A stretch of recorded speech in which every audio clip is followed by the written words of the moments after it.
Salut les amis de eSport TV, merci encore gars de la confiance renouvelée, merci de des like, merci de des abonnés, merci également gars de baisser les commentaires, un plaisir renouvelé chaque fois de partager les informations ya. Mbokk Sénégal yi fépp foo leen mënti nekk 14 régions du Sénégal àdduna wërngal këpp ñu ngi leen di jaajëfal ñu nekk également ci l'hôpital yi ci kër yi tëdd feebar yàlla na suñu borom fëgg seen bopp ngeen wér ak jàmm ñu nekk ci kasu yi nga xam ne aussi erreur judiciaire ak jëñ leen ñu deful moo leen fa yóbbu suñu borom génn leen fa delluwaat leen seen i njaboot ñi dëddu àdduna suñu borom xel leen àjjana fi daw si gars yi te yéexee ñu on avance ensemble dans la magie de eSport TV l'actualité en continu gars yi actualité bi gars yi lu ñuy waxtaanee mooy donc système de jeu bi ñu jàpp ne moom le Sénégal war a jouer face à Hollande notamment bi nga xamee ne Sadio Kaiser Magnifique Mané joué wul ban système la loolu nañ ci indi ab xalaat loolu lañ fas yéene def ab jàngat gu ndaw yéen it ngeen joxe seen xalaat comme je dis c'est toujours subjectif. sax boobu nag dañuy tàmbale li nga xam ne nag mooy donc yéenekaay bi di sunu lamb ci xëtam mu njëkk mu wax ne nag Lac 2 décide enfin d'affronter ki nga xam ne nag mooy donc Siteu maanaam Lac 2 d'accord na nee na day may chance Siteu parce que Siteu xale bu yaru la ni muy waxee wax am teggin la et que aujourd'hui aussi moom it mi ngi wax kii di Eumeu Sène mu nangu daal di bëri ak guy gi loolu nag Lac de Guiers 2 moo ko daal di wax yéenekaay bi di record ne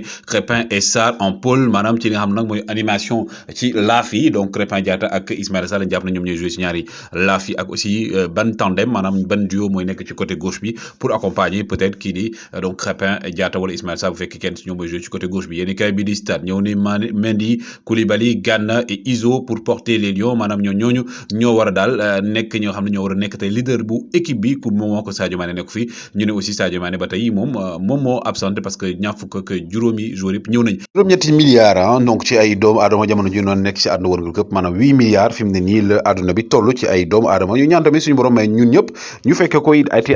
mais ñu gudd fan wér ak wér les gars yi comme on le dit chaque jour ki nga xam ne aussi nag mooy donc Pape Diouf le grand Pape Diouf nekk un grand monsieur du football ci Sénégal mais notamment fa nga mooy ca Marseille fi mu ne nag joxaan nañ ko raay def ko donc tey mu nekk ci ñi nga xam ne ci Sénégal dañ leen a teg ci chevalier yi nga xam ne tey raay bi gën a mag la ci wàllum donc Sénégal ñu daal leen koy jox ñi nga xam ne nag mooy gars yi ñuy jouer teg ball ñoom man tamit damay défendre seen coach parce que booy yi dañoo war a dem championnat du monde ba Allemagne ba léegi nii gars yi mënuñoo fexe ba lijjanti leen seen i visa te ñoom ci sport lañ bokk donc tamit dañ leen di gersu sport yëpp parce que aussi teg ball am nañ ci yaakaar c'est un sport comme tous les autres sports malheureusement pour la France Christopher Nkunku donc Nkunku également donc may woon na fi mayoo sax si suñu abonné yi donc moom it malheureusement dafa forfait kii di Kamavinga moo ko gaañ ci entraînement bi loolu tax na nag moom du jouer coupe du monde bi Christopher Nkunku et ki koy remplacer nag gars yi du keneen ku dul nag Kolo Muani l'ancien joueur donc fi nga xam ne mooy donc Nantes la nekkoon Kolo Muani jamono ji mu nekk ca Allemagne moom daal la Didier Deschamps daal di woo pour mu ñëw daal di remplacer ki nga xam ne mooy donc Nkunku nekk na perte bu rëy mais aussi Kolo Muani c'est un excellent joueur. Hollande nekk premier adversaire gars yi Sénégal.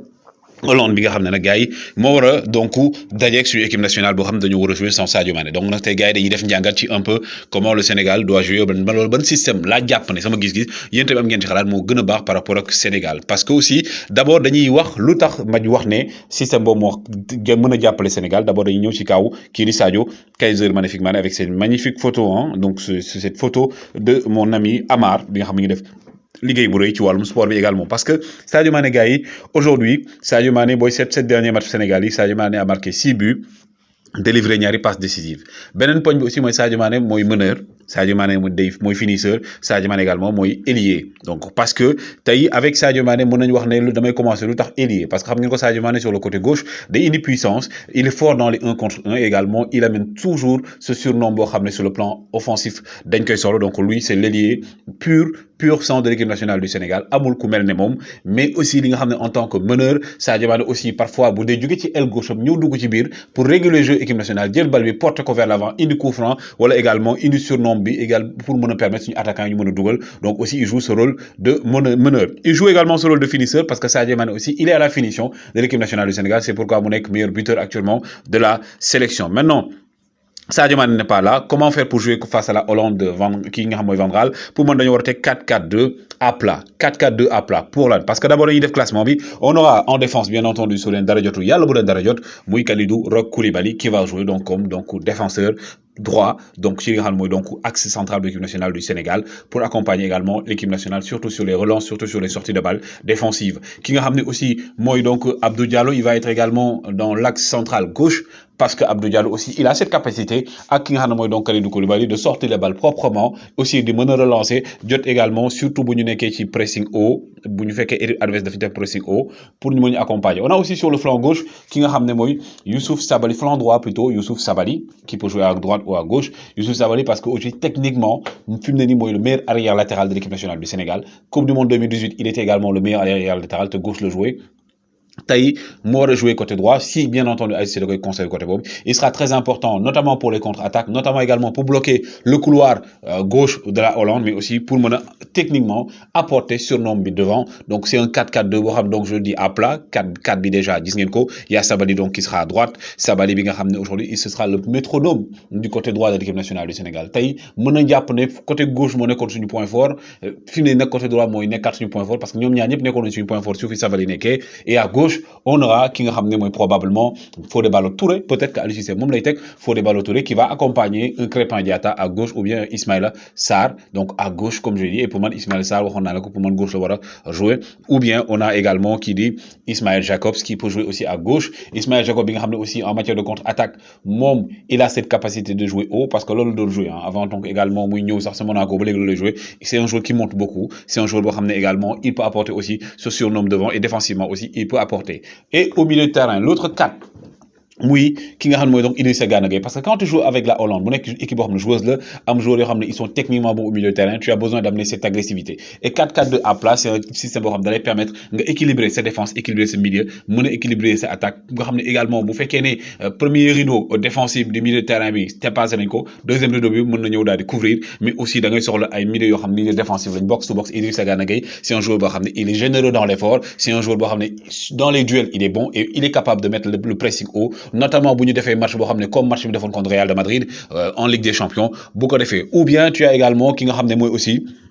Nampalys Mendy qui a les mêmes caractéristiques de Idrissa Gana Gueye, mais pour moi, le problème Nampalys Mendy, moi, il est trop juste, mais il peut également nous sortir des matchs de ouf, comme nous l'avons fait ci Coupe d'Afrique. Donc, on a besoin d'abord d'avoir un milieu défensif, bo xamné day mëna jouer ce rôle d'essuie-glace, ce rôle également de récupérateur, bo xamné day densifier suñu milieu de terrain face au milieu de la Hollande, Teglen pressing haut. On a aussi Cheikhou Kouyaté actuellement est le meilleur milieu défensif actuellement par rapport à la forme bi mi woné. Man mom limay wax rek, sétuma lu neex kenn, dama logique. Donc je ne dis pas que mom lañu wara tek, mais Cheikhou Kouyaté comme on le dit, capitaine courage, l'homme de galon, le joueur monsieur tout faire, homme 12 métiers de Aliou Cissé, il est bon au milieu de terrain également, mën apporter aussi nga xam nak moy donc cette capacité d'essuie-glace, cette capacité de récupérateur, tech pressing haut. Maintenant aussi, quand tu joues dans un 4-4-2 à plat, tu as besoin aussi d'un autre milieu de terrain bo xamné lui techniquement il est bon dans les sorties de balle, dans les transitions rapides également dans la verticalité. Donc aujourd'hui également on peut avoir un Pape Alassane Gueye au milieu de terrain. Dama koy wax gaay, bu yabo ñu ne da ngay faral Pape Alassane Gueye mais football lay wax. Le Sénégal ben milieu de terrain gaucher la am muy Pape Alassane Gueye, milieu défensif bo xamné déjà techniquement il est bon, techniquement aussi il peut nous apporter cette verticalité bi ngeen soxla, surtout jouer sur les flancs, indi surnom bu fekkee né également équipe hollandaise bi nga xamné sen Dumfries day yéeg lu bari, day bay couloir mu am espace, fofu lañu wara tek ki nga xamné nak moy donc ki di Ismaïla Sarr parce que moom dafa gaaw comme Dumfries dafa gaaw day permettre également Hollande sen côté bobu duñu mëna yéeg et Pape Alassane Gueye c'est un joueur bo xamné aussi il est bon. Ñi naan Pape Alassane Gueye il est lent et tout, mais dama naan est-ce que yeen sétane ngeen match Pape Alassane Gueye est-ce que seetaan ngeen ko ba mu jógee Coupe d'Afrique et tout, donc c'est un joueur boo xam ne il est bon défensivement il est bon, ses frappes lourdes également baax na ci wala boog ñu am un Pathé Ismaïla Ciss qui aussi joue en Espagne et je le dis encore gars yi Thioune du jouer Espagne. Thioune de jouer Espagne et Pathé Ismaïla Ciss techniquement il est bon parce que gars yi meneur la woon ah 10 la woon comme jàmbaar ni ñuy def Idrissa Gana Gueye ba mu ñëw 10 la woon donc dañ lay transformer comme pas Saliou Ciss également. Donc c'est un joueur boo xam ne moom il a cette sérénité joué na équipe yu mag yoo xam ne dañuy jouer comme le profil de la Hollande parce que mooy contre le Barça système boobu la Hollande tegoon donc teg seen pressing haut bi et tout, mais quand même moom il a cette capacité d'être dans la récupération du ballon et aussi mën a contrer un joueur boo xam ne mooy comme Frenkie de Jong parce que déjà kii di donc Pathé Ismaïla Ciss il comme mooy le foot il est propre dans ses interventions et aussi projection vers l'avant aussi da koy am et il peut apporter également ça. Et comme je le dis donc nga am ci kanam ci ñaari aile donc toujours quand tu as deux milieux, un milieu défensif, un milieu également créateur, donc nga am sur ben flanc bi ku gauche bi Ismaïla Sarr qui pour moi sera la pièce maîtresse de l'équipe nationale du Sénégal qui match hollandais, surtout sur le premier tour, vu que Sadio Mané joué. Ismaïla Sarr doit jouer à gauche parce que vous jouez à gauche, day fat qui dit Dumfries, bi nga xamné donc aujourd'hui quand il joue à gauche, il aura Dumfries devant lui et Dumfries de nango yek yu bari et on sait que la Hollande son point fort c'est le côté droit. Ismaïla Sarr également ce sera un joueur bo xamné il sera dans la percussion, mën na indi penalty parce que également comme je dis défense hollandaise gars yi nga dañoo gaaw mais attention défense hollandaise bi ils sont toujours pris bo sétane match contre ñi nga xamné moy donc Belgique même bu féké ñoo door Belgique nga c'est un match contre Allemagne gis ngeen di len Allemagne chaque fois buñu jëlé ben touche de balle dañ len bayyi ci ginaaw donc ça c'est important et dans le côté droit sur le côté droit tu as également ki nga xamné moy donc Crépin Diatta Crépinho qui techniquement aussi peut apporter quelque chose notamment que day nek ak Sabaly donc Sabaly day yéeg lu bari Sabaly da koy mëna apporter surnom bi et Crépin Diatta aussi il peut parfois repiquer à l'intérieur parce que aussi il a ce fort Crépin Diatta bi mu bëgg gis man moy Crépin Diatta bi doon jouer xam moy Bruges parce que Crépin si tu m'entends sache que ne tay ji équipe nationale du Sénégal pour man yow ak Ismaïla Sarr ci kaw yéen a war a jël seen responsabilité et que Crépin tey sa talent da nga ko war a mën a wane donc 4-4-2 à plat bi day permettre également parfois mu nekk 4-2-4 4-2-4 parce que si on est également dans le press dans la contre-attaque suñu ñaari ailier yi bu ñu yéegee suñu ñaari également attaquant de pointe yu nekk ci kaw dinaa ci ñëw ci kanam day tax ñu nekk 4 devant suñu ñaari milieu de terrain yi yéeg fait supporter leen suñu ñaari ailier aller latéral yi xaw a yéeg donc fatt moo tax équipe day am donc devant tu auras un attaquant de pivot damay commencer ci ki nga xam mooy Famara Diédhiou day nekk un attaquant de fixation hein donc attaquant la boo xam ne il est de fixation comme ni ko Olivier Giroud di defee ak France moom il a ce rôle donc loolu déjà day permettre mu fixer défense hollandaise mais aussi day apporter li nga xam ne également mooy donc espace derrière pour le second attaquant qui va jouer à ses côtés ou bien le profil actuellement qui moi doit jouer comme ce profil de fixateur nga xam ne aussi day bouger mooy ki nga xam ne mooy qui dit Boulaye Dia. Il a cette capacité de fixer la défense hollandaise et aussi c'est un attaquant qui bouge. Et là, non, il permet chaque fois que Boulaye Dia, le temps que jouer, de créer espace. De permettre également de repiquer vers l'intérieur, défense hollandaise, de top par force, parce qu'il y aura un marquage sur nos joueurs. De permettre également derrière, ou bien qu'on puisse avoir un joueur assez rapide, un second, un faux neuf, bon, lui, ce sera un électron libre, bon, apporter, surnom, aussi le, comment on dit, hein, le but qui peut sauver le Sénégal. Et dans ce profil, tu as Ahmadou Bamba Dieng. Bamba, il ne faut pas le faire jouer dans les ailes, sur les ailes. Bamba Dieng, donc, joue le Mounek 9, donc, il faut 9, donc, jouer le, ou le 9. Comme quand Sénégal, il préfère jouer le Boulaye Dia 9. Donc, jouer comme ni Marseille def, jouer Bamba Dieng, Mounek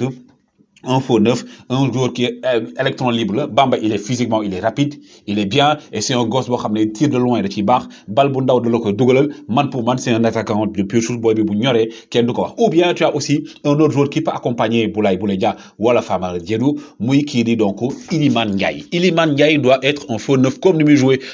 donc Sheffield United, parce que sur les seconds ballons, je le dis, il est très altruiste, dafa gaaw, dafa mom bo amé occasion de koy dougal, et dafa nek ci jamono ji, comme on le dit, dafa nek ci jamonom quoi. Bu nekkoon mbeur dama na jamono ji mo téye lamb ji moom actuellement mo téye football bi parce que boy bi day dugal am na confiance et foofu lay waxee Aliou Cissé chaque fois di ko wax coach tu yo naan el tactico ni ma lay wooyee lillahi wa rasuli joxal confiance ses joueurs confiance mooy lan parfois du ma la jàngal sa liggéey particulier mais il faut que booy nga gëmloo leen ne avant ñu dugg si terrain bi gëm naa leen mais boo leen duggee si terrain bi te ñuy sant no coach bi tey su ma ratee match bi day daf may griller donc du dem. Et ce genre de joueur,